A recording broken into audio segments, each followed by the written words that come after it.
Ok, entonces vamos a empezar. Tema 3, que es dinámica de la partícula.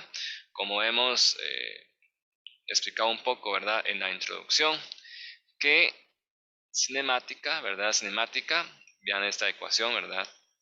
De ley de Newton. Cinemática, lo que estamos tratando es expresar cómo se, tratan de expresar, ¿verdad? El estado de una partícula o el estado de movimiento, ¿verdad? En términos de su posición o desplazamiento, velocidad y aceleración, ¿verdad? Y especialmente me interesa mucho la aceleración, ya que ocupo esta expresión de aceleración para después multiplicar por la masa e igualar a las fuerzas que provocan, ¿verdad? Dicho movimiento. Entonces, dinámica, que es tema 3, lo que vamos a hacer es, ya partiendo de lo que ya hemos aprendido, las diferentes formas de expresar aceleración, ¿verdad? En distintos tipos de trayectorias, ya ahora introducir las fuerzas o las causas que provocan cambios, digamos, que provocan esta trayectoria, ¿verdad? Entonces, dinámica, como su definición dice, estudia la evolución del estado de movimiento de un sistema físico, ¿verdad? En este caso vamos a estudiar una partícula en relación con las causas que generan dicha evolución. O sea, las causas siempre van a ser las fuerzas, ¿verdad? O sea, estamos viendo, por eso se llama dinámica vectorial o mecánica vectorial, ya que estamos viendo, ¿verdad? Las causas en forma de fuerzas expresadas mediante cantidades matemáticas que se llaman vectores, ¿verdad? Ok, entonces, en palabras más sencillas, lo que vamos a usar es según la ley de Newton. Sabemos ya escribir la parte derecha. Ahora nos hace falta nada más saber cómo escribir la parte izquierda. ¿Ok?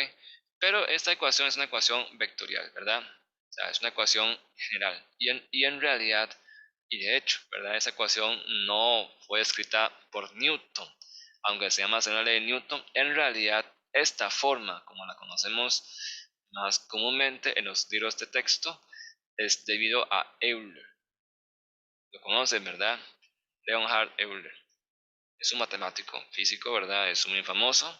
Es el que inventó los números complejos que vamos a estar usando en ese curso.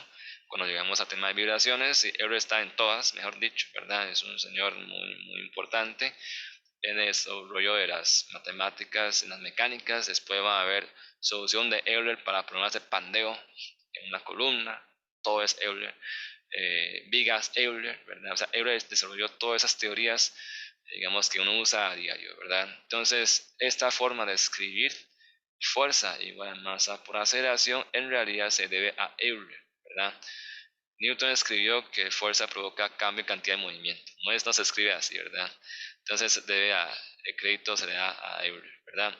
Pero como son vectores, ¿verdad? Es una expresión conceptual, ¿verdad? Una fuerza o suma de fuerzas producen un resultado masa por aceleración y todas sus cantidades con magnitud y dirección. Para análisis, ¿verdad? Lo que nos interesa en ingeniería es aplicar esto a analizar sistemas dinámicos, ¿verdad? Sistemas en movimiento. Por lo tanto, nos toca descomponer esos vectores, ¿verdad? Esos vectores fuerza y aceleración. Para hacer análisis tengo que descomponer, ¿verdad? Entonces, para eso aprendí las diferentes sistemas de coordenadas, ¿verdad? Por ejemplo, tengo de primera que es coordenadas rectangulares y es la forma como se descompone está de acuerdo a los vectores unitarios, a la base vectorial, digamos, de cada sistema de referencia. Por ejemplo, coordenada rectangular, ya un repaso, ¿verdad? Esencialmente, la velocidad de aceleración, bueno, aceleración en el caso nuestro, ¿verdad? Nos interesa, es x2 puntos en y, y2 puntos en j, z2 puntos en k, la aceleración. Por ende, sumo fuerzas en i, j, k. Entonces, suma fuerzas en I es X igual a masa por X2 puntos, suma fuerza en Y es masa por Y2 puntos y en Z es masa por Z2 puntos, ¿verdad? O sea, esto es algo que ya usted lo conoce, ¿verdad? Son tres ejes ortogonales entre ellos, entonces las variables X, Y, Z, digamos, son independientes, ¿verdad? Pero si yo quiero sumar fuerzas eh, empleando coordenadas cilíndricas, ahí sí, ¿verdad? Yo tengo que sumar fuerzas en las direcciones ρ, zeta y zeta, ¿verdad?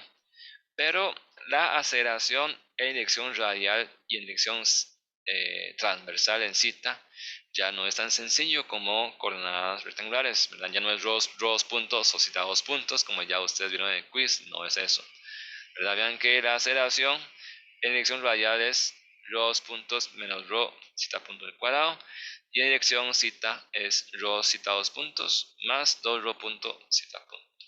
Por lo tanto, ¿verdad? Se puede llamarle a sub ρ, a sub zeta.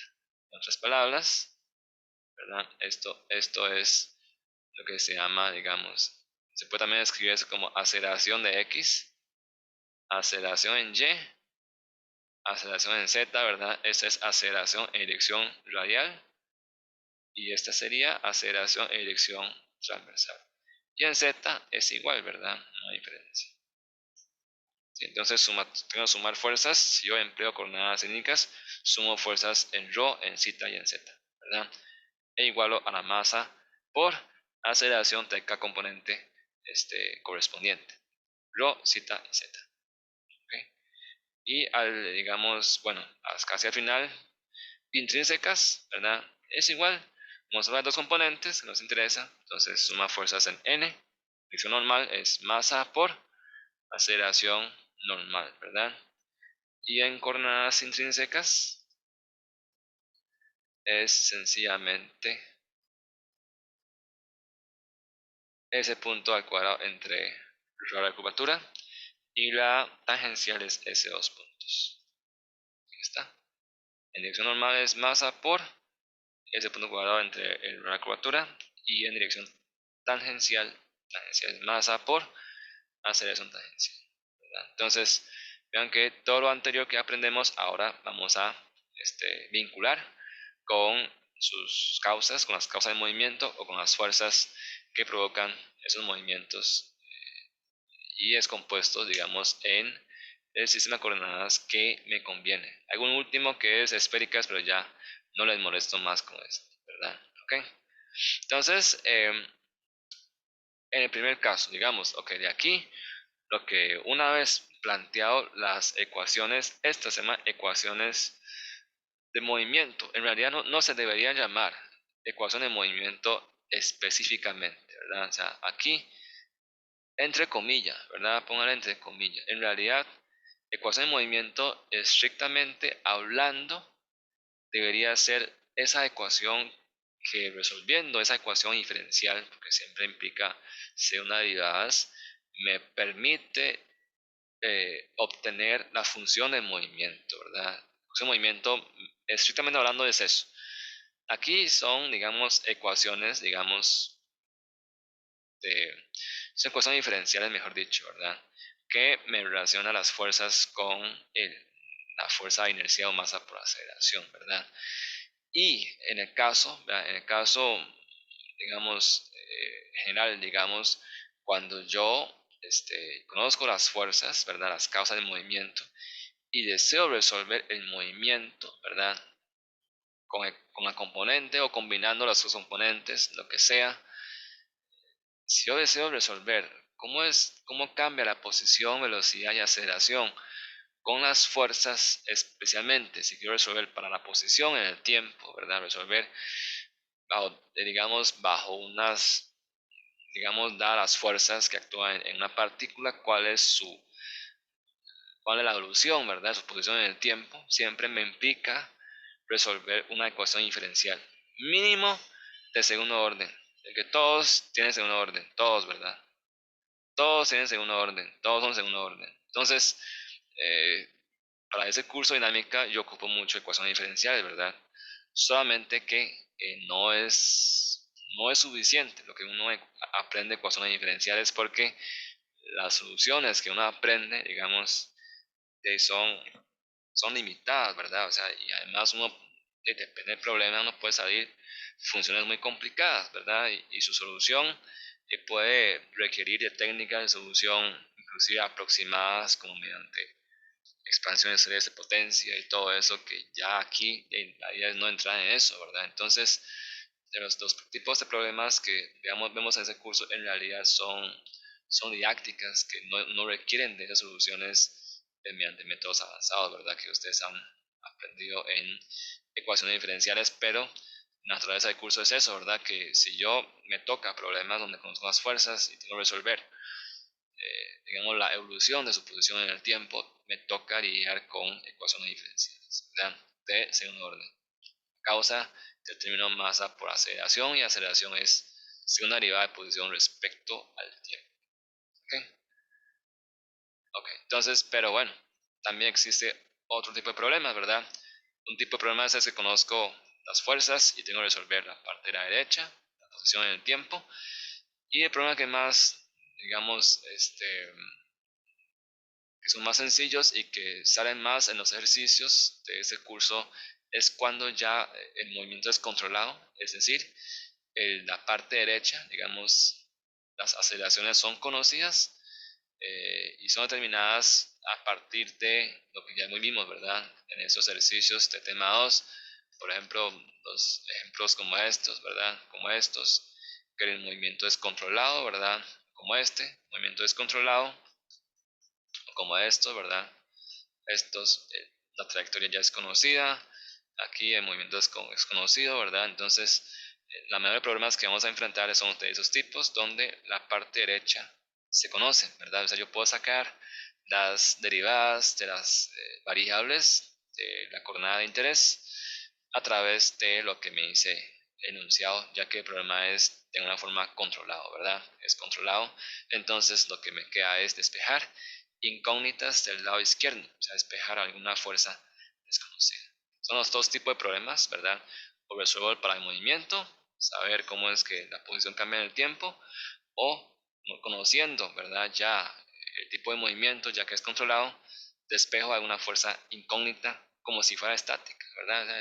Despejo una fuerza, una reacción, ya que este término masa por aceleración es conocido a partir del problema.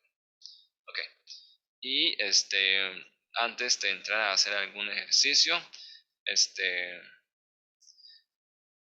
vamos a ver un concepto muy importante en este curso que se llama equilibrio dinámico, ¿verdad? La forma común, como ustedes han visto en física, ¿verdad? De plantear el problema es así, ¿verdad? Vamos a ver, yo voy a hacer un ejemplo muy sencillo. Como les ha enseñado a ustedes, es así. Tengo una cajita, ¿verdad? Tengo una fuerza aquí, F, ¿verdad? Entonces, ¿cuál era la aceleración? Entonces, bueno, además a veces uno tiene algún cable ahí, ¿verdad? Lo que uno hace es, de hecho lo que hacen ustedes es asumir una dirección del movimiento. Yo les voy a corregir este hábito. En física es porque no están viendo problemas más complicadas. Esto que están diciendo, que asume una dirección del movimiento, en realidad lo que están haciendo es asumiendo una dirección positiva, ¿verdad? En realidad lo que está usando es un sistema de referencia que se llama X. ¿Ok? O sea, es X, ¿verdad? Entonces lo que hacen es, ok, suma de fuerzas en X igual a masa por aceleración en X. Entonces después define el signo, ¿verdad? De la aceleración de acuerdo a esta dirección de movimiento. Define las fuerzas de acuerdo a ese movimiento, ¿verdad? O sea, define, digamos, si está acorde a la fuerza al movimiento es positivo y si es fricción, ¿verdad? Que va opuesto al movimiento negativo.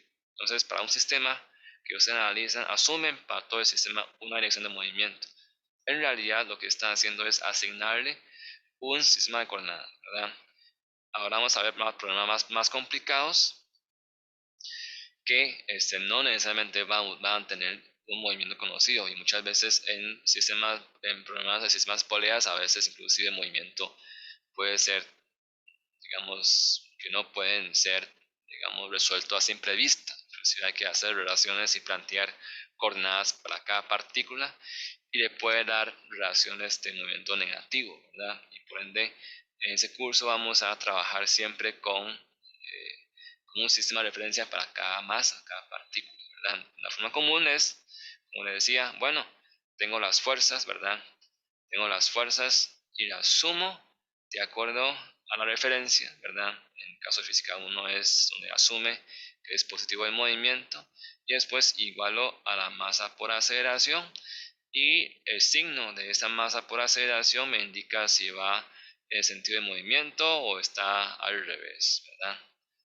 Entonces esa es la forma convencional de trabajar, ¿verdad? Si fuera problemas un poco más, digamos, complicados en el plano XY, ya sumo fuerzas en el plano como si fuera estática, ¿verdad? Encuentro la resultante, que es una vectoría de las dos fuerzas, y eso me da entonces en la dirección dada, ¿verdad? Masa por aceleración, que igual, ¿verdad? Se expresa en masa por aceleración en X y masa por aceleración en Y. Sin embargo, ¿verdad? Si yo puedo pasar ese término de masa por aceleración a la izquierda, vean que es suma de fuerzas igual a masa por aceleración. Si yo paso esto a restar a la izquierda, ¿qué significa? Vean que también es un vector. Esa masa por aceleración también tiene unidad de fuerza, ¿verdad? Tiene unidad de fuerza. Es una fuerza, ¿verdad? De hecho. Y si yo paso a restar a la izquierda, lo que va a pasar es que esta fuerza, ¿verdad? Aparece un signo antes. ¿Y qué hace el signo? Dale vuelta al vector, ¿verdad? Entonces, esta fuerza que se pasa a la izquierda, al restar, ¿verdad? Me hace que esta ecuación de suma de fuerzas sea nuevamente igual a cero. Como a ustedes les gustan ver en estática, ya uno está, en realidad uno se acostumbra, ¿verdad? A ver esas cosas en estática, que es suma de fuerzas igual a cero. Si paso esta fuerza inercial, bueno, ya llamé, ¿verdad? Masa por aceleración es fuerza inercial. Si paso a izquierda al restar, esta fuerza inercial que es negativo, lo que quiere decir es que siempre va opuesto o va en contra del sistema de referencia, ¿verdad? Que uno propone, o sea, siempre va opuesto a la dirección positiva que uno propone, se convierte en una fuerza extra, nada más, que tengo que tomar en cuenta cuando sumo las fuerzas. Y si yo tomo en cuenta esa fuerza inercial, se me convierte el problema en un problema de estática, tal como se ilustra acá, ¿verdad? Vean que ya las dos fuerzas que actúan en la partícula, paso esta fuerza inercial a la izquierda, o sea, paso esto para acá, y el signo menos, digamos, en la parte izquierda, ¿verdad? El signo menos indica de que el vector está hacia otro lado, ¿verdad? Entonces le cambio la dirección al vector, y esto lo puedo resolver inclusive mediante triángulo de fuerzas, ¿verdad? Que ustedes vieron de entrada en estática, ¿verdad? O sea, tres fuerzas, suma de tres fuerzas es igual a cero. Yo puedo usar inclusive método gráfico, ¿verdad? Para encontrar cuál es la magnitud de esa fuerza inercial, o si yo conociera de antemano la magnitud y la dirección de la fuerza inercial, puedo hasta despejar las incógnitas de F1 y F2, ¿verdad? Entonces, suma de fuerzas igual a cero forma un polígono cerrado como ustedes ya conocían, ¿verdad? Desde estática. Y este método alternativo de formular el problema o plantear ecuaciones de movimiento es conocido como el principio de D'Alembert, ¿verdad? Y aquí se nota muy importante que la fuerza inercial siempre va en dirección contraria a la que se asume como positiva, ¿verdad? Según el sistema de coordenadas, o sea, si x y es positivo para acá, siempre se opone, ¿verdad? Esa fuerza inercial. Y uno dice, ¿y siempre es cierto eso? Bueno, de hecho es una convención, ¿verdad? Ya que no sé exactamente hacia dónde va el movimiento. Entonces, tengo que definir una referencia, ¿verdad? Y después, si el movimiento es contrario, ese no me dice, ¿verdad? Pero como movimiento, inclusive vamos a después tratar con movimientos oscilatorios, o sea, movimientos periódicos, vibratorios, que oscila, ¿verdad? Que va y viene. Entonces, es muy importante definir una referencia y después hacia dónde va, lo interpreto según el signo, ¿verdad? Entonces, esta forma de ver el problema, ¿verdad? De pasar masa por aceleración a la izquierda como si fuera una fuerza extra dinámica, ¿verdad? Que participa en el equilibrio, se conocen como principio de D'Alembert, ¿verdad? Y no obtiene ese nombre por solo pasar a la izquierda, qué fácil, ¿verdad? No, sino es que ese señor es un matemático físico muy eminente, ¿verdad? Y resuelve muchos problemas, inclusive fue uno de los que contribuyó a la aplicación del método de trabajo virtual en problemas dinámicos, ¿verdad? O sea, inclusive se puede aplicar trabajo virtual a resolver problemas que impliquen fuerzas inerciales, y ese fue su gran aporte, ¿verdad? En, digamos, a la mecánica, ¿verdad? A la mecánica. Ok, y ya, ¿cómo se resuelve problemas? Sigan los pasos, ¿verdad? Entonces, siempre para resolver problemas de dinámica de partículas, sigan los pasos, por favor, ¿verdad? Primero hay que definir, siempre hay que escoger, mejor dicho, ¿verdad? Escoger y definir cuál es el sistema de coordenadas que es adecuado para la descripción del movimiento de la partícula, ¿verdad? O sea, ¿cuál conviene? Si conviene usar polares, rectangulares o intrínsecas, ¿verdad? Ya que voy a sumar después fuerzas de acuerdo al sistema que escojo, ¿verdad? Voy a sumar fuerzas de acuerdo al sistema que yo escojo, que yo elijo. Entonces, el primer paso es la elección, ¿verdad? Segundo paso, ya que usted elige, ¿verdad? Ese sistema de referencia, entonces haga un DCL, un diagrama de cuerpo libre, ¿verdad? Puede ser como ustedes comúnmente lo hacen, ¿verdad? Únicamente incluyendo las fuerzas que actúan en la partícula, o también puede incluir en el DCL la fuerza inercial, siempre oponiendo a la dirección positiva del sistema de coordenadas, ¿verdad? Como ustedes gusten, generalmente uno puede hacer en forma común, ¿verdad? Ya que uno está más acostumbrado, ¿verdad? De esa forma. Hacer DCL y siempre respetando, ¿verdad? Las direcciones hacia donde apuntan el sistema de coordenadas que uno elige, ¿verdad? Para definir el signo de las fuerzas. Ya después, una vez dibujado el DCL, o sea, el modelo de análisis, ahí sí sumo las fuerzas, ¿verdad? Respetando convenciones de signos, que son demasiado importantes. O sea, un signo erróneo me puede dar todo erróneo, ¿verdad? Y al final, si es un problema donde me pide resolver, digamos, la posición en el tiempo, ahí sí me toca resolver la ecuación diferencial, ¿verdad? Para cada dirección. O si fuera un caso más sencillo, donde conozco la función de posición o conozco la magnitud, digamos, de la aceleración para un punto dado, una posición dada, nada más despejo entonces la fuerza incógnita. Ok, preguntas hasta acá. Eso es todo lo que digamos, lo que compete al tema 3, ¿verdad?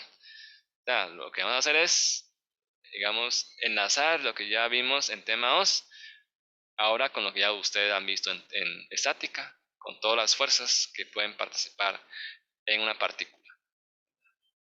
Eso es todo. Y lo que nos toca es hacer ejercicios. ¿Preguntas hasta acá?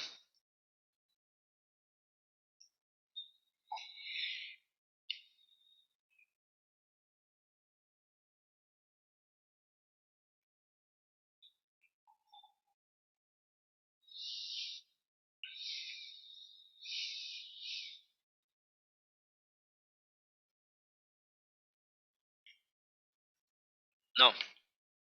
Entonces, voy a hacer este ejercicio de péndulo. Vean que péndulo es un problema clásico. Y además es un problema donde el péndulo oscila, ¿verdad? Es un problema oscilatorio. Entonces ahí una definición adecuada y una correcta interpretación del signo de la solución es importantísimo. Ok, entonces vamos a ver este problema. Dice que hallar la ecuación de movimiento para el péndulo simple cuando sus movimientos no son mayores de 20 grados respecto a la línea vertical y encontrar la función de variación del ángulo θ con respecto al tiempo. Okay. Entonces, tal vez alguien me quiera ayudar. ¿Qué sugieren ustedes mejor? Primer paso, ¿verdad? Vean, primer paso es definir un sistema de coordenadas adecuado, ¿verdad? Para el problema. ¿Cuál creen ustedes que es adecuado para el péndulo?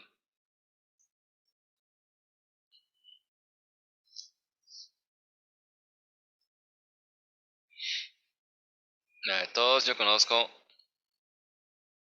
más a quién. A ver, Carlos Luis, usted puede hablar. Carlos. Carlos Herrera.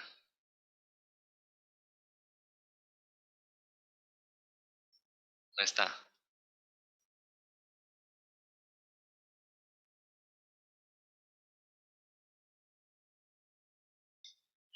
No. Eh, Jafet,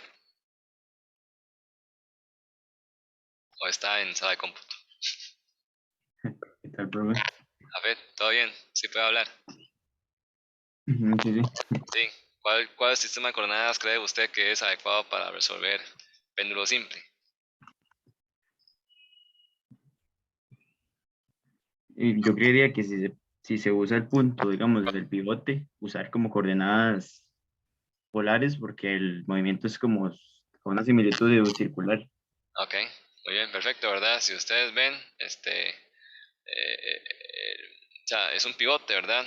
De hecho, es un problema de una libertad. O sea, es una partícula que mueve en plano, ¿verdad? Y ustedes como estática ya ustedes han visto un cable, lo que hace es restringir, ¿verdad? Un grado de libertad y para que una partícula que, digamos, en equilibrio, en estática, el problema que ustedes hacen de entrada es eso, ¿verdad? Una partícula con una masa, ¿verdad?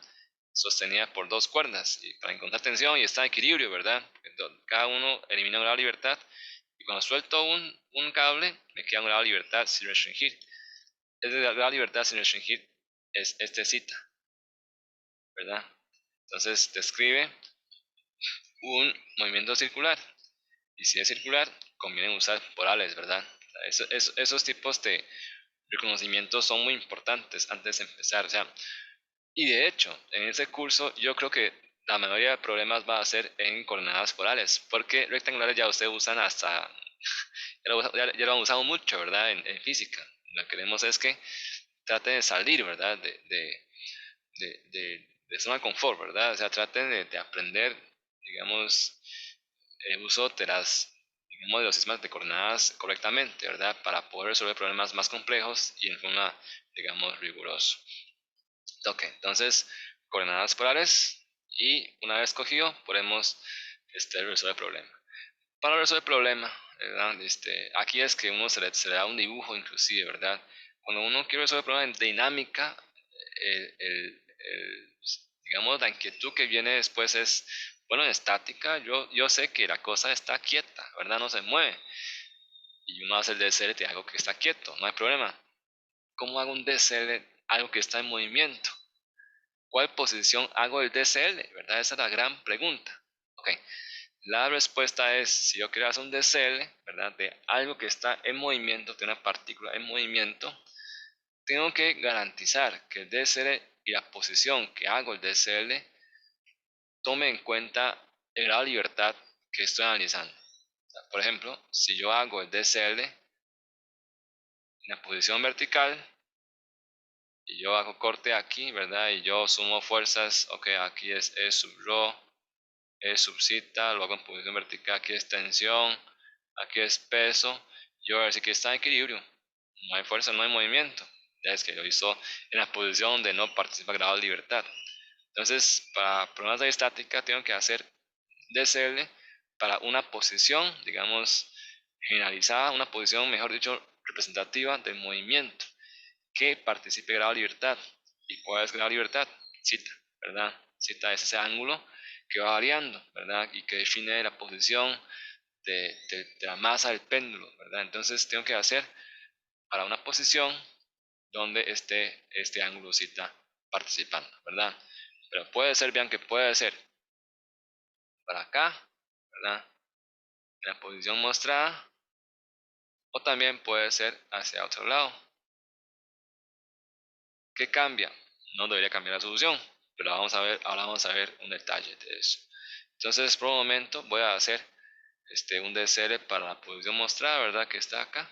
Entonces vamos a hacer un DCL, DCL de la masa, ¿verdad? Que es una partícula nada más. ¿Ok? Y el cable lo corto, ¿verdad? No sé si ustedes se acuerdan que el DCL es un corte, ¿verdad? Es aislar el sujeto de estudio de su entorno, ¿verdad? y la masa únicamente está conectada con el entorno a través del cable, ¿verdad? Entonces corto el cable acá y donde corto el cable va a aparecer una tensión, ¿verdad? Cable. Y como yo estoy usando coordenadas polares, ¿verdad? Aquí es origen O, entonces aquí en dirección radial, ¿verdad? Iría E sub rho, y hacia dónde va E sub zeta, como que hacia acá, ¿verdad?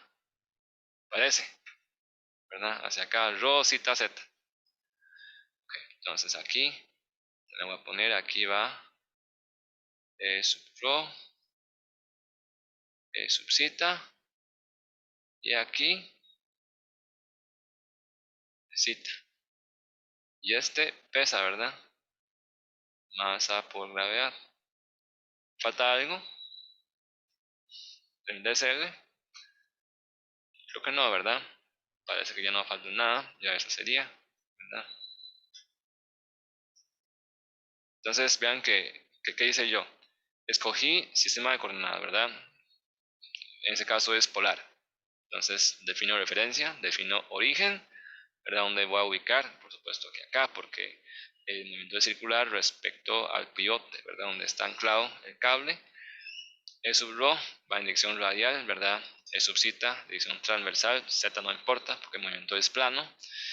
Y ahora sí, hago el DSL, ¿verdad? De acuerdo a referencia, pongo las fuerzas y ya el siguiente paso sería sumar fuerzas, ¿verdad? Entonces, sumo fuerzas, primero en rho, vamos a ver, ¿verdad? En rho. Okay. Sumo fuerzas en rho, no es igual a 0, ¿verdad? En rho tengo que respetar las direcciones positivas. Eso sigue un procedimiento en forma estricta, ¿verdad? O sea, eso no hay que ni pensarlo, es seguir un procedimiento, ¿verdad? Tengo que sumar las fuerzas siguiendo lo que me indica las direcciones del sistema de referencia. Rho es positivo hacia afuera, ¿verdad? Entonces las fuerzas que va en ese sentido es positivo. En este caso, ese ángulo de zeta también, ¿verdad?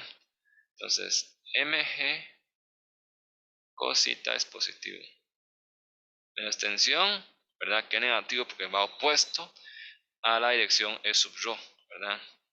Y esto es igual a masa por aceleración radial. Aceleración radial es rho puntos menos rho zeta punto al cuadrado. Pero aquí tengo un dato, ¿verdad? Yo sé que rho radio, en ese caso que es movimiento circular, es L. Y por ende, rho punto es constante, ¿verdad? Rho punto igual que rho puntos es 0. Esto es 0. Por lo tanto, aquí yo encuentro que mg cosita menos tensión es igual a menos masa por L por zeta punto al cuadrado. ¿Ok? Y vean que el péndulo oscila, ¿verdad? O sea, zeta va cambiando en el tiempo. Además, positivo, después para otro lado, ¿verdad? Entonces, si zeta es variable, cosita no es constante, zeta punto tampoco es constante, ¿verdad? Y tensión, vean que tensión, como ninguno es constante, o sea, estando zeta como zeta punto, son función del tiempo. Cambia en el tiempo, el péndulo oscila, ¿verdad? La tensión, que es función de ellos dos, tensión no es tampoco constante, ¿verdad? Tensión no es constante, es variable, depende de cuál posición esté el péndulo, ¿verdad? Por ende, vean que esta ecuación, ¿cuántas incógnitas tengo yo? Tengo tensión, tengo zeta punto, ¿verdad? Y no conozco cómo varía zeta, la relación entre zeta punto y zeta. Por ende, esta ecuación no me permite resolver el movimiento del péndulo. ¿Cómo expresar cita en el tiempo, ¿verdad? Ya que cita es el grado de libertad, es el parámetro del problema, ¿verdad? Del péndulo simple. Por lo tanto, esta ecuación se puede decir que es como una ecuación que me permite hallar cómo varía tensión del cable en función de ángulo zeta y zeta punto. Si yo espejo tensión para el lado derecho, ¿verdad? Bueno, vean, voy a dejar igual aquí.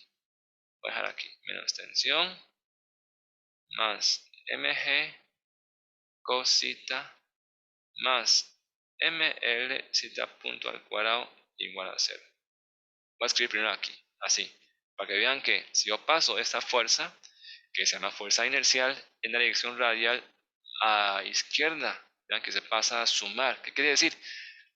Si yo hago un DCL ya en forma de equilibrio dinámico, ¿verdad? Vean que es suma de fuerzas igual a 0 ya. Además de tensión, vean que tensión va hacia la dirección opuesta de la dirección radial del peso, ¿verdad? Aparece una fuerza dinámica. ¿Hacia dónde va esa fuerza dinámica? Esa fuerza que es masa por el radio, longitud de cable, ¿verdad? Por velocidad angular al cuadrado. En realidad esto es lo que ustedes conocen como ¿verdad? Si ustedes multiplican L por zeta punto, multiplican por L dividido entre L, ¿verdad? Le quedaría L al cuadrado, zeta punto al cuadrado entre L. Pero L por zeta punto, que es velocidad tangencial, ¿verdad? Aunque esa velocidad no es constante, ¿verdad? O sea, esto es velocidad tangencial cuadrado entre L.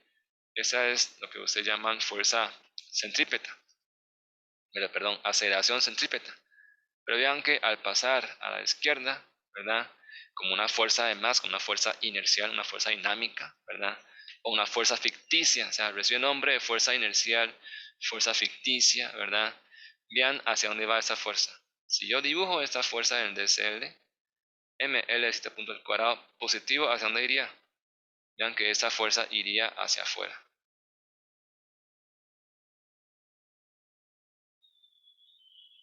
O sea, es una fuerza ficticia, que es ml zeta punto al cuadrado. Y esa fuerza va hacia afuera o hacia el centro. Ven que va hacia afuera. Por eso es que esta fuerza recibe el nombre de fuerza centrífuga,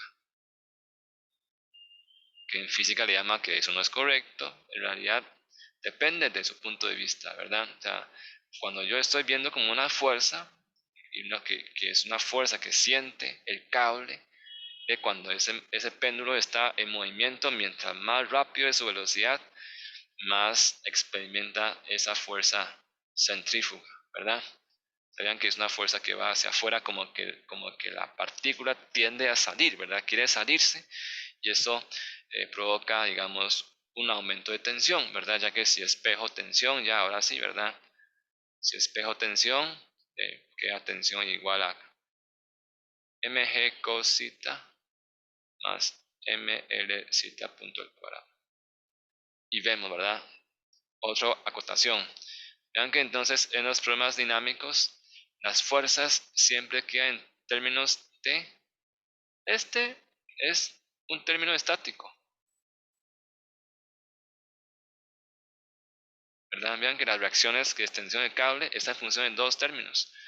mg cosita lo pueden encontrar con estática, ¿verdad? Se mantiene estático, ya que no depende del movimiento, ¿verdad? O sea, depende de la posición nada más, pero es algo estático, es un peso ahí, un componente del peso que actúa en la dirección radial, ¿verdad? Donde actúa el cable. Pero en problema dinámico siempre aparece este término dinámico, que en ese caso es una fuerza centrífuga o una fuerza, se llama fuerza centrífuga, fuerza inercial o fuerza ficticia. Es ficticia o inercial, es ficticia porque en realidad no existe, ¿verdad? Pero sí existe debido al movimiento, ¿verdad? Entonces, se llama una fuerza inercial, ¿verdad? ¿Ok? No sé si me explico hasta aquí.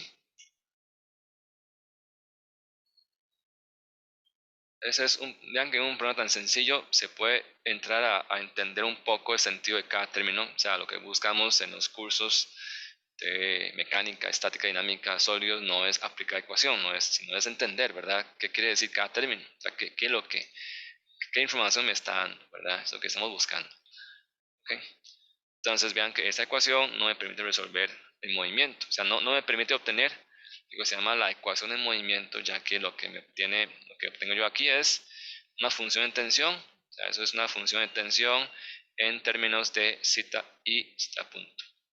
Entonces voy a sumar en la otra dirección, a ver si encuentro algo, ¿verdad? En la dirección cita, ok, dirección cita, ahora sí. En la dirección cita, vean que no tengo más fuerza que el componente del peso en la dirección E sub cita techo. Además, aunque sea una sola fuerza, no se puede brincar pasos, no se puede omitir el signo. Igual hay que ser muy respetuoso, muy disciplinado con el signo, ¿verdad? Eso no se puede brincar, no se puede omitir ese detalle, aunque sea una sola fuerza. Porque tengo el término a la derecha, que es masa por aceleración, y todo está dado de acuerdo a referencia. Si yo cambio el signo, por considerar que es una sola fuerza, ahí voy a estar en problemas, ¿verdad? Voy a cometer un error y ahí no me sale la solución. Entonces vean que en cita, ¿verdad? Aunque sea una sola fuerza, va a dirección contraria a el subcita techo, pues menos mg sen cita, ¿verdad? Negativo, negativo, ¿verdad? Va contrario a el subcita de techo, no se puede, por ser una fuerza, y quitar el signo no importa, sí importa, porque a la derecha tengo masa por rho, cita dos puntos, más 2 rho punto cita punto. Y como rho es L, es constante, ese término se va, ¿verdad? Y masa es igual en ambos lados. Entonces yo llego a la ecuación que es menos G sen cita es igual a rho es L, cita dos puntos. Yo puedo despejar, ¿verdad? Vean que me quedaría L cita dos puntos más G sen cita igual a 0. Esta ya es la ecuación de movimiento. Vean que es una ecuación inferencial de segundo orden, ven que cita dos puntos, pero es una ecuación que únicamente tiene como variable cita y sus variables, ¿verdad? Hasta el segundo grado de derivada. Entonces, esta se llama ecuación de movimiento. Sin embargo, ¿cuál es el problema? Yo confío que no va a poder resolver porque es una ecuación diferencial, además trigonométrica. Y la solución de esta es muy engorrosa, ¿verdad? De hecho, la solución correcta, cerrada de esto implica cosas hiperbólicas y todo que tampoco me la sé, ¿verdad? Me disculpan que tampoco me la sé. Entonces vamos a hacer algo que se llama aproximación de ángulos pequeños. Que dice que los péndulos, ¿verdad? En realidad los péndulos no mueven mucho, ¿verdad? Y sus movimientos no son mayores a 20 grados respecto a la vertical. ¿Qué quiere decir eso? Cuando el movimiento es pequeño, el ángulo es pequeño, recuerden muy bien eso porque después van ustedes a aprender teoría lineal de estructuras o teoría lineal de las cosas. De hecho, lo que ven ustedes en sólidos se llama teoría lineal de sólidos, es decir, solamente importaba la parte lineal del asunto, ¿verdad? Cuando son deformaciones pequeñas, se puede linealizar las cosas. Y aquí igual, cuando el ángulo es pequeño, vean ustedes, ¿verdad? Si ángulo es pequeño, vamos a ver. Vamos a calcular. Esto es cita. En grados. Digamos 5 grados, 10 grados, 15 grados, 20 grados. Entonces vamos a hacer cita en radianes. Vamos a ver cuánto es y vamos a ver cuánto va en cita. Voy a calcular aquí 5 entre 180 por pi. Vean que en radianes, porque tengo que trabajar en radianes, ¿verdad? 0.087. 10 grados entre 180 por pi. Vean que esto es 0.174. 15 entre 180, esto da 0.083. Después 20 entre 180 por pi, esto da 0.3491. Anterior, perdón, me equivoqué. ¿Cuánto multiplica por pi? 15 entre 180 por pi. Esto me da 0.262. Ven que eso es zeta en rayanes, digamos. Lo que quiero decir es que zeta, yo puedo aproximar bien como ustedes usan en series de Taylor, ¿verdad? Sen zeta es zeta menos zeta al cubo entre 3 factorial más zeta a la quinta parte 5 factorial. Yo puedo, cuando son ángulos pequeños, tomar solo el primer término. Y esto lo trunco, ¿verdad?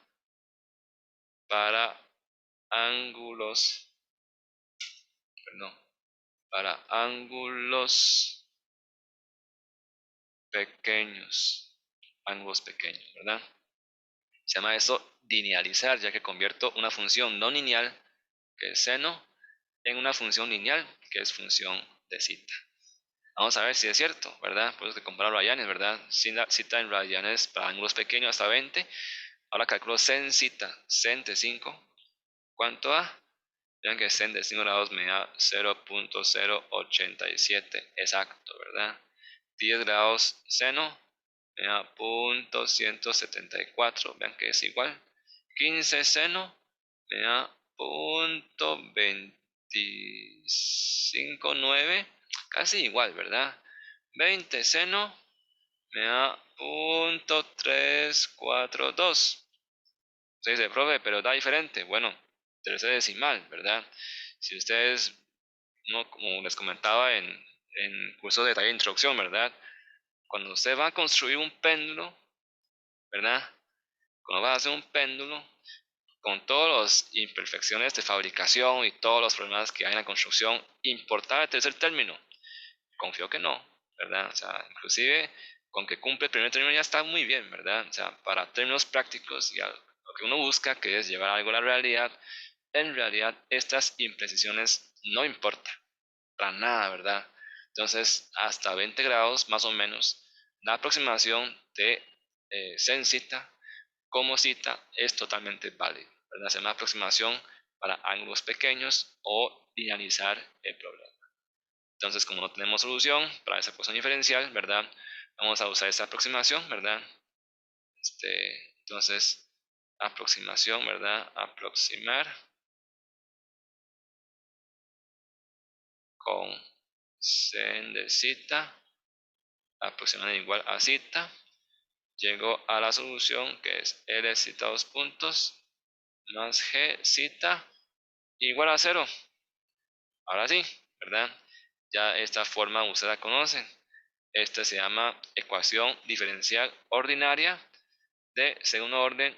¿Por qué? Porque es zeta 2 puntos, pero de coeficientes constantes. Vean que los coeficientes que acompañan a zeta y sus derivadas son constantes. Y además no tengo ninguna función trigonométrica, ¿verdad? Y es homogénea, igualada a 0. ¿Quién da la solución de esto? Euler, ¿verdad? Si se acuerdan, busquen sus apuntes de ecuaciones diferenciales, van a ver de que la solución para ecuaciones diferenciales ordinarias de segundo orden con coeficientes constantes, la solución lo da Euler. Y la solución ya está aquí, ¿verdad? Para no, digamos, perder tiempo ustedes, vean que aquí está la solución en los apuntes, ¿verdad? Entonces Euler dice, ¿verdad? Solución homogénea, ya que es homogénea, ¿verdad? Ecuación. Solución según Euler es zeta igual a E a la ST. Derivo una vez, derivo dos veces, ¿verdad? Vean que aquí es 2 puntos. Se me convirtió en un techo. Eso está equivocado, ¿verdad? 2 puntos acá. Derivo dos veces, como es exponencial, ¿verdad? Bajo 2 veces S. Meto zeta y zeta 2 puntos en la solución. Obtengo lo que se llama ecuación característica, si se acuerdan, ¿verdad? Todavía. Entonces queda L, bueno, usé L mayúscula, aquí es L minúscula, ¿verdad? L por S al cuadrado por E a la ST más G por E a la ST igual a 0. Saco a factor común E a la ST y como no es 0, solución no es trivial, entonces eso se puede cancelar y me queda por resolver esa ecuación característica, que si ustedes despejan G para otro lado, E para otro lado le sale una raíz cuadrada de un número negativo, ¿verdad? Y usted dice, fue pucha, ¿verdad? Ahora sí, ¿qué hago con esto? Bueno, para eso están números complejos que inventó Euler, ¿verdad? Por eso es que aquí sale saco ese raíz cuadrada menos 1 para afuera y eso se llama i. Y uno dice, ¿qué es eso? ¿Qué sentido físico tiene este i? En realidad todos son trucos que Euler inventó, que más adelante vamos a estudiar más a fondo, ¿verdad? ¿Qué significa este i? ¿Qué sentido físico tiene el plano complejo, verdad? ¿Qué relación tiene con el concepto físico que se llama fasor, que se ve en física 3? En realidad esos son trucos que Euler inventó, digamos, para interpretar y tratar de problemas, digamos, de carácter periódico o oscilatorio, ¿verdad? Entonces las soluciones, vean que aquí me sale que es más menos, ¿verdad? Por raíz cuadrada más menos y número complejo por raíz cuadrada g entre L. Entonces, vean que, moraleja, ¿verdad? Les comento que siempre que son problemas oscilatorios, vean que si va y viene como un péndulo, ¿verdad? Va y viene. Siempre que son problemas oscilatorios o vibratorios, que vibra es que va y viene, ¿verdad? Siempre va a salir números complejos. Porque números complejos es un artificio, una artimaña que Euler inventó para describir justamente esos problemas oscilatorios. Entonces la solución, ¿verdad? Es como hay dos raíces, entonces es una constante a por la solución 1 más una constante b por la solución 2, ¿verdad? Y justamente esas dos raíces son conjugados complejos también. Uno es más i, otro es menos i, ¿verdad? O sea, digamos, si se acuerdan, como complejo es a más b y a menos bi, ¿verdad? En ese caso a es 0, nada más bi menos bi son conjugados complejos, ¿verdad? Y después igual yo puedo, bueno, para no cansarlos, ¿verdad? Después lo pueden leer con detalle, yo derivo esta ecuación, ¿verdad? Encuentro la velocidad y yo entonces sustituyo con las condiciones iniciales, ¿verdad? Aquí aunque no me dice, yo puedo asumir que el péndulo empieza a oscilar con un ángulo zeta sub 0 y también con una velocidad angular inicial zeta sub 0 punto, como aquí dice, ¿verdad? O sea, para dejarlo en forma parametrizada respecto a cualquier condición inicial, cualquier ángulo inicial o velocidad angular inicial, ¿verdad? En tiempo t o en cualquier tiempo, digamos, el péndulo puede tener condición inicial dado, ¿verdad? De ángulo inicial, velocidad angular inicial.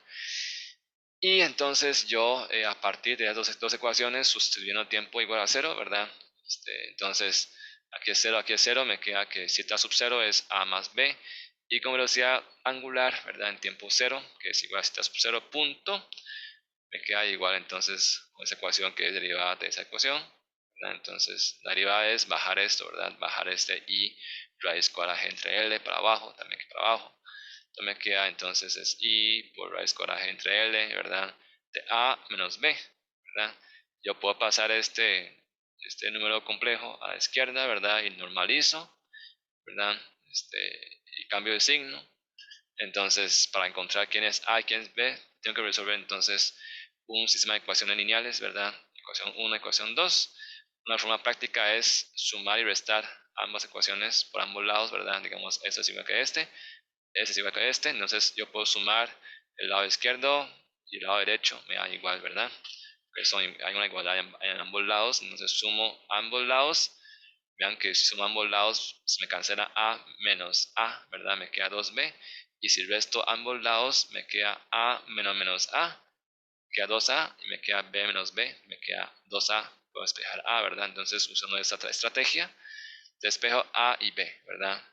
Ese truco que yo os comenté. Y a y b nuevamente son conjugados complejos. Vean que es zeta sub 0 más número complejo, ¿verdad? Y zeta sub 0 menos el número complejo, ambos dividido entre 2. Entonces la solución resultante, ¿verdad? Sería así. Todos son números complejos, pero bueno, uno dice, ¿qué es eso, verdad? Por eso es que hay una identidad de Euler, ¿verdad? ¿Qué es esto? Que es que un exponencial complejo de Euler se puede expresarse como coseno de un ángulo más menos i sen del ángulo, ¿verdad? Viendo esto, de hecho, rápidamente, ¿verdad? Para no cansarles más con el cuento, o sea, este es el número complejo, este es eje imaginario, este es eje real, ¿verdad? Ese es el número complejo, si ese es ángulo beta, ¿verdad? Si este es como si ese vale 1, ese vale coseno de beta, perdón, vale sen de beta. Y en eje real vale cos de beta, ¿verdad? Y ese número complejo en su forma rectangular se escribe como 1 por coseno de beta más sen de beta, pero en i. Y ese 1 multiplica ambos, ¿verdad? Y esta forma, en realidad, es la forma polar de escribir un número complejo, que es el argumento, que es 1, por el ángulo, que es este beta, ¿verdad? Pero bueno, esa identidad de Euler en realidad es como descomponer un vector complejo en sus componentes rectangulares, ¿verdad? En eje X y eje Y. Entonces, si sustituyo ese exponencial complejo, ¿verdad? Mediante esa identidad de Euler y tomando en cuenta el ángulo, ¿verdad? Si es menos, es menos, si es más, es más. Después de sustituir, ¿verdad? Usted va a ver de que ahí, disculpan que ya es tarde, entonces no va a haber detalle, entonces se sustituye, ¿verdad? Aquí es más, aquí es menos, y después multiplica, multiplica, multiplica, multiplica. Vean que como todos son conjugados complejos, menos, más, menos. Entonces, como todos son conjugados complejos, tanto las raíces como las constantes, al final todos se cancelan lo que es la parte imaginaria y queda la parte real, ¿verdad? Como es solución, que el ángulo cita en función del tiempo es el ángulo inicial por cosenos de raíz cuadrada entre L por T, más cita sub 0 punto entre L, raíz cuadrada por sen de raíz cuadrada entre L por T. ¿Okay?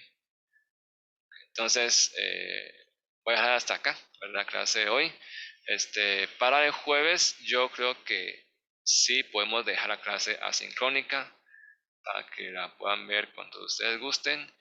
Voy a habilitar esto, ¿verdad? Ya que todos los demás ejercicios, los tengo grabados, ¿verdad? Ya. 2, 3 y 4, ¿verdad? Y también problema 6 también tengo grabado, ¿verdad? Entonces voy a dejar el jueves para que ustedes vean esos videos de esos ejercicios de tema 3. Y el lunes siguiente entonces hacemos el examen corto, ¿verdad? De tema 2, práctico, ¿verdad? Y terminamos de ver un poco sobre marcos de referencia no inercial y asociaciones relativas, y con eso concluimos este tema 3. Sí, por favor. Profe, una pregunta nada más. En el ejercicio, nada más había que llegar a la parte de la aproximación, lo de L cita 2 puntos más G cita. Sí, en realidad, como pregunta sobre ecuación de movimiento, llegar hasta aquí es Ujú. suficiente, ¿verdad? Pero bueno, la idea es tratar de... Yo quería aprovechar ese ejercicio para introducir cómo es el comportamiento oscilatorio, ¿verdad? Del Ok. péndulo. Aquí Sí, resuelve. sí, que tiene las ecuaciones diferenciales y eso. Y de hecho, la solución de péndulo ya se puede usar, ya se lo resuelto para usted. No sé si después, si usted ve un problema de péndulo simple o un problema que Ujú. se puede ver como si fuera un péndulo, pueden usar simplemente esa ecuación, que es la solución, ¿verdad? Pero en detalle, digamos, Listo, profe. qué es el sentido de esos números complejos y todo eso lo veremos más adelante en tema de vibraciones, ¿verdad? Ok, ¿alguna Profe, pregunta? el quiz Ajá. de la otra semana es sincrónico, con cámara y todo, digamos. Ok, ok, vamos a ver. Sí, una pregunta. Yo, yo no, ay, no sé qué pensé yo. Mm, es que no, se me ocurrió algo que yo no puedo hacer nada sincrónico en este curso porque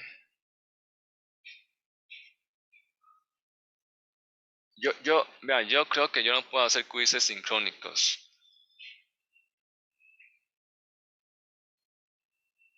Pero no me acuerdo la razón. En ese momento no me acuerdo la razón. Pero yo creo que va a ser asincrónico, ¿verdad? Yo creo, porque yo no sé, no sé, algo que hemos hablado en una comisión y yo dije, no, entonces no puede hacer nada asíncrono, no se puede hacer nada como evaluaciones o quizzes sincrónicos en ese curso, dadas unas circunstancias de conectividad. Pero entonces yo creo que es asincrónico, ¿verdad? No me acuerdo la causa por el momento, cuando me acuerdo les escribo por el chat cuál es la razón por la que no puede hacer nada de los exámenes cortos. Ah, ya sé, es que ahora hay gente que está en campus, ¿no? Y en el campus usted no va a llevar webcam a conectarse a las computadoras del laboratorio, ¿verdad? Ya, usted no tiene webcam, entonces el quiz asincrónico exige que debe encender la cámara, ¿verdad? Entonces usted no tiene cámara en sala de cómputo, entonces debe ser asincrónico.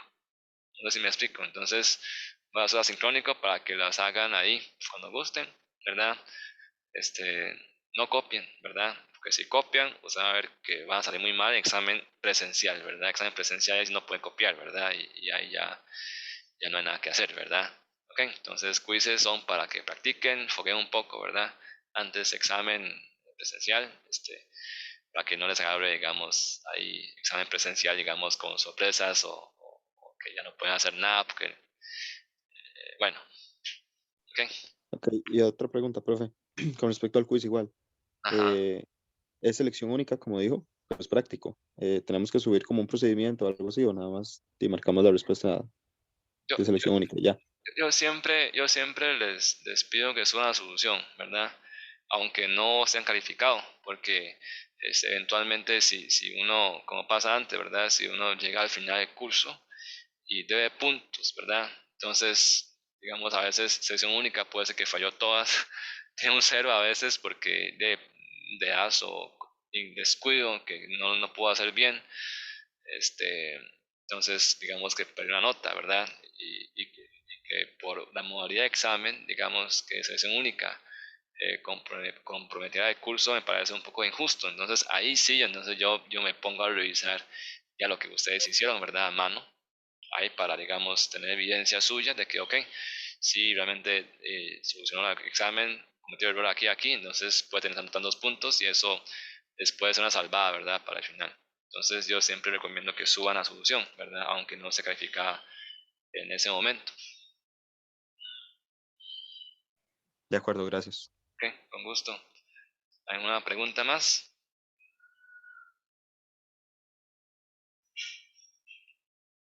Ok, con gusto. También suban una solución que sea legible, ¿verdad? Ya, que sea una solución, digamos, que se vea y también tal vez pueda aprovechar y ver, digamos, cómo están haciendo los DSL, si lo están haciendo bien o no, ¿verdad? Una práctica también para examen presencial, ya que el examen presencial ya es con cuerno de examen, ¿verdad? Y tienen que hacer todo el procedimiento. ¿Ok? Bueno, entonces, nos vemos el lunes siguiente, ajá, en la clase sincrónica y examen corto lo dejamos asincrónico.